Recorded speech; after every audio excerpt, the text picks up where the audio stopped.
সুপ্রিয় শিক্ষার্থীরা এবং আমার প্রিয় দর্শক মন্ডলী, আজকে আমি যে বিষয়টা নিয়ে বলতে চলেছি তা অতি গুরুত্বপূর্ণ বিষয়, যা ছাড়া আমাদের জীবন অচল। সেই বিষয়টা হলো পানি। আমরা কেনই বা পানি পান করি, কেনই বা আমাদের দেহের জন্য পানি দরকার। আমরা জানি পৃথিবী পৃষ্ঠের 72% বা 4/3 হলো পানি দ্বারা পরিবেষ্টিত আছে এবং 1 ভাগ হলো স্থল আছে। তেমনি ভাবে আমাদের শরীরের কিন্তু প্রায় 72% পানি আছে এবং এই পানির ভিতরে আমরা কোন কোন জায়গায় পানি আমাদের বেশি দরকার সেটা আমরা জানবো। যে আমাদের সবচেয়ে লিভারে পানি বেশি থাকে, লিভারের পানির পরিমাণটা 86%। তারপরে আপনার চলে আসেন কিডনিতে পানি বেশি লাগে, 83% কিডনির জন্য আমরা পানি আমাদের দরকার হয়। মস্তিষ্ক 75% পানি থাকে, হার্টে থাকে 79%, আর হাড়গুলো ভিতরে থাকে বনে হাড্ডিতে 22%, 22% পানি থাকে। আপনি দেখেন মাসল গুলোর ভিতরে 75% পানি থাকে এবং রক্তের পানির পরিমাণটা হলো 83%। আমরা এই পরিমাণ পানি আমাদের দেহের ভিতরে আছে, তাহলে আমাদের যদি দেহকে কাজ করতে হয় তাহলে পানি খুবই দরকার। আমরা জানি যে আমাদের যে রক্তরস আছে, মাংস, তারপরে শাকসবজি, আমাদের খাবারগুলোর ভিতরে মাছ, মাংস, শাকসবজি, এইগুলোতে 60 থেকে 90% প্রায় পানি থাকে। আমাদের যে রক্তরস আছে সেই রক্তরসে কিন্তু 90% পানি থাকে। আমাদের দৈনিক ওজনের প্রায় 60 থেকে 75%ই পানি থাকে। আমাদের রক্ত, মাংস, স্নায়ু, তারপরে দাঁত, তারপরে বিভিন্ন পেশি, হাড়, এগুলোর সম্বন্ধে আমরা বললাম যে কি কি পানির কত পরিমাণ পানির দরকার।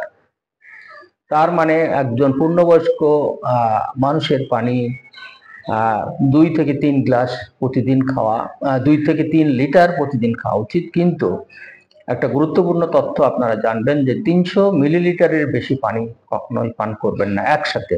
প্রথমে 300 মিলিলিটার, তারপরে আরো 1 ঘন্টা পরে খাইলেন, তো কিন্তু একবারে 2 লিটার পানি খেয়ে নেবেন না, 1 লিটার পানি খাবেন না। 300 মিলিলিটারের বেশি পানি খাওয়া যাবে না। আমরা কেন পানি পান করি সেটা নিয়ে আমরা এখন আলোচনা করব।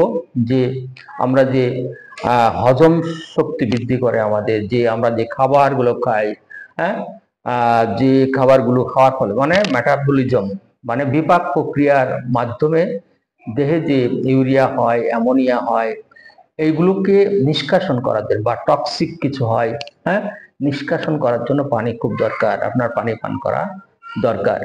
আর একটা দেহের তাপমাত্রা খুব ইম্পর্টেন্ট। আপনি পানি পান করছেন না, তার মানে আপনার দেহের তাপমাত্রা কমে গেছে, মানে স্বাভাবিক না। সুতরাং আপনার পানি কিন্তু পানি পান করলে সেটা আপনার নিয়ন্ত্রণে চলে আসবে। আপনার রক্ত সঞ্চালন কম হচ্ছে, রক্ত সঞ্চালন কমের জন্য কিন্তু পানি দায়ী। আপনার পানি পান বেশি না করলে রক্ত সঞ্চালন আপনার হবে না। আচ্ছা, আপনার বিপি বা ব্লাড প্রেশার, আমরা বলে থাকি রক্তচাপ, সেটাও কিন্তু পানি পান করার ফলে কিন্তু কন্ট্রোল হয় বা ব্যালেন্সে থাকে। বিপাক ক্রিয়ার সাহায্য এটা আমরা করে যে চোখের, তারপরে নাকের, মুখের যে পেশিগুলো আছে, কলা আছে, সেই টিস্যুগুলো আছে, সেগুলোর জন্য কিন্তু আমাদের পানি দরকার। আরেকটা হলো দেহের যতগুলো অঙ্গ প্রত্যঙ্গ আছে, টিস্যু আছে, সেগুলোকে রক্ষা করার দায়িত্ব কিন্তু পানির। কোষের ভিতরে যে পুষ্টি পৌঁছানোর জন্য এবং অক্সিজেন পৌঁছানোর জন্য কিন্তু পানি আমাদের খুব দরকার। এখন আমরা যাব যে পানি যদি আমরা না পান করি, কিডনির জন্য কিন্তু আপনার সবচেয়ে বড় কাজটা হলো কিডনি। আপনি পানি পান না করলে আপনার কিডনি নষ্ট হয়ে যাবে। পানি পান না করলে আপনার কিডনি নষ্ট হয়ে যায়। সুতরাং আপনাকে পানি পান করতে হবে ডাক্তারের পরামর্শ অনুযায়ী। বেশিও করবেন না, কমও করবেন না, আপনার দেহে যতটুকু লাগে আপনার ডাক্তার সাহেবের সাথে আলোচনা করে তারপরে পানি পান করবেন। আরেকটা আমরা বলি, পানি পান না করলে কি হয় সেটা আমরা বলে ফেলেছি, তবু একটা ইম্পর্টেন্ট জিনিস, আমাদের বাচ্চারা পানি পান করে না। তার মানে যারা হতাশাগ্রস্ত হয়ে যায়, পানি পান না করলে কিন্তু আপনি হতাশাগ্রস্ত হয়ে যাবেন। পানির অভাবে, আপনার দেহের পানির অভাবে আপনি হতাশাগ্রস্ত হবেন, রক্ত সঞ্চালনে ব্যাঘাত ঘটবে আমরা বললাম, আর ত্বক ত্বক কুঁচকিয়ে যায়, ত্বকটা কুঁচকিয়ে যায়, হ্যাঁ, আর স্নায়ু পেশি দুর্বল হয়ে যায়, স্নায়ু নার্ভ সিস্টেম এবং যে পেশিগুলো আছে সেগুলো কিন্তু দুর্বল হয়ে যায়। একটা কথা মনে রাখবেন যে যদি আপনার দেহের 1% পানি কম হয় তখন তৃষ্ণা লাগে, 5% যখন হয় তখন আপনি বেহুশ হয়ে যান, অজ্ঞান হয়ে যান, যখন 10% পানির ঘাটতি হয় তখন কিন্তু আপনি মারা যেতে পারেন। আবার বলছি, 1% যখন পানির ঘাটতি হয় তখন আপনার তৃষ্ণা লাগবে, 5% হলে আপনার বেহুশ হয়ে যাবেন, আর 10% পানির অভাব হলে আপনি মৃত্যুবরণও করতে পারেন। সুতরাং আজ থেকে আপনি পরিবর্তন হয়ে যান। কিভাবে পানি পান করবেন? অনেকে যেভাবে করে, সকালবেলা উঠে খালি পেটে আপনি পানি পান করবেন। যে নিয়ম বলে দিলাম, একবারে 300 মিলিলিটারের বেশি পানি পান করা উচিত না, কিন্তু কেউ কেউ বলে থাকেন যে 2-3 গ্লাস। না, আপনি ধীরে ধীরে খান। তা সকালবেলা উঠে খালি পেটে আপনি যদি পানি পান করেন তাহলে আপনার দেহের জন্য, শরীরের জন্য খুবই ভালো। আপনার হজমে এটা সাহায্য করবে, আপনার পাকস্থলী ভালো রাখবে, হ্যাঁ, এবং আপনার যে লালা রস আছে, হ্যাঁ, আমাদের এখানে যে লালা রস আছে সেই লালা রসের সাহায্যে আপনার হজম প্রক্রিয়া কিন্তু খুব সুন্দর হয় যদি আপনি খালি পেটে পানি পান করেন সকালবেলা উঠে। হ্যাঁ, উঠে আপনারা যারা মুসলমান আছেন তারা উজু করার আগেই খেয়ে নেবেন, যারা বিভিন্ন ধর্মের মানুষ আছেন তারাও সকালবেলা পানি পান করার চেষ্টা করবেন, এবং সকালবেলা ওঠারও আপনারা চেষ্টা করবেন। সকালবেলা উঠলেই আপনার সাকসেসফুল রেট বেশি হয়ে যায়, জীবনের সফলতা অর্জন করা যায়। আপনার পানি পান করা, গরম পানি পান করলেও খুব ভালো হয়। গরম পানি পান করার জন্য আপনার কি হয়, হজম প্রক্রিয়া খুব সহায়তা করে, রক্ত সঞ্চালন বাড়ায়, কিডনি ভালো রাখে, টক্সিনকে বের করে দেয়, এবং কোষ্ঠকাঠিন্য, পানি পান করলে কোষ্ঠকাঠিন্য আপনার হবে না। এইসব বিষয়গুলো যদি আপনি মনে রাখেন তাহলে কিন্তু আপনি অনেক ভালো থাকবেন। আর যেটা আমরা বলি যে পানি পান যদি আপনি না করেন তাহলে আপনি হতাশাগ্রস্ত হয়ে যাবেন। হতাশাগ্রস্ত হলে আপনি কোনো কিছুই করতে পারবেন না। আপনার ছেলে মেয়েদের যারা স্কুল গোয়িং তাদেরকে প্রতিদিনই কিন্তু পানির বোতলটা আপনারা দিয়ে দেবেন, যেহেতু আপনার ছেলে মেয়েরাও কিন্তু হতাশাগ্রস্ত হবে, এবং সকালবেলা উঠে পানি পান করার চেষ্টা করবেন, এটাই আমি বলতেছি। আর পানি হলো আমাদের জীবন, পানির অপর নাম জীবন বলে থাকি, কিন্তু পানি কেন পানির অপর নাম জীবন? আপনার কিডনি, আপনি যদি না খান তাহলে আপনি দেখেন 1% পানির জন্য আপনার তৃষ্ণা পায়, আর 5% পানি যদি অভাব হয় তখন কিন্তু আপনার যে অবস্থা ঘটে আপনার অজ্ঞান হয়ে যেত। 10% কখনো এটা হতে দেবেন না।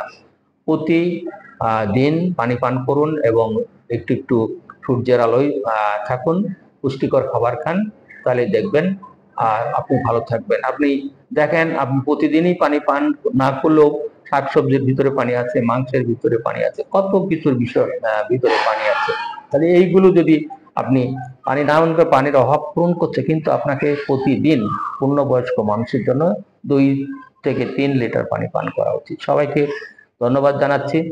আপনারা ভালো থাকুন, সুস্থ থাকুন, এবং পরিমিত খাবার খান, এবং নিয়মিত খাবার খান, এবং পুষ্টিকর খাবার খান। আপনি ওষুধের পরিবর্তে পুষ্টিকর খাবার খাবেন, আপনি সুস্থ থাকবেন। সবাইকে ধন্যবাদ জানাচ্ছি। এই চ্যানেলটার সাবস্ক্রাইব করার জন্য যারা দেখছেন, এবং এই যে আমার এই কথাগুলো যদি ভালো লাগে তাহলে আপনি শেয়ার করে দেবেন, কারণ হলো খুবই গুরুত্বপূর্ণ একটা বিষয়, যার অভাবে অনেক কিছু হচ্ছে। আপনার জ্বর হয়েছে, তার মানে আপনি বুঝবেন যে আপনার পানির প্রবলেম হয়েছে। আপনার প্রেশারকে কন্ট্রোল করে, তাপমাত্রাকে কন্ট্রোল করে, কি করে না পানি। সুতরাং এই পানি থেকেই মহাবিশ্ব, আমাদের মানব দেহ সৃষ্টি হয়েছে। পবিত্র কোরআনের কথা, আমি পানি থেকে সবকিছুকে সৃষ্টি করেছি, আমাদের প্রাণও কিন্তু পানি থেকে সৃষ্টি হয়েছে। হ্যাঁ, এবং বলা হয়ে থাকে যে আমাদের জলের যে পৃথিবীতে জল এসছে ধূমকেতু থেকে, উল্কা থেকে। হ্যাঁ, কিন্তু সৃষ্টিকর্তা নেবুলার মাধ্যমে সবকিছু তৈরি করলো। নেবুলার থেকে আপনার গ্যালাক্সি হলো, গ্যালাক্সি স্টার হলো, স্টার থেকে আমাদের এই সৌরজগৎ, তারপরে আমরা। সুতরাং আমরা সবাই লাভ ইয়োর সেলফ। হ্যাঁ, এবং অলওয়েজ টক পজিটিভ, সবসময় পজিটিভ টক করবেন, আর নিজেকে ভালো রাখবেন, নিজেকে ভালোবাসবেন, তাহলে ভালো থাকবেন। সবাইকে ধন্যবাদ।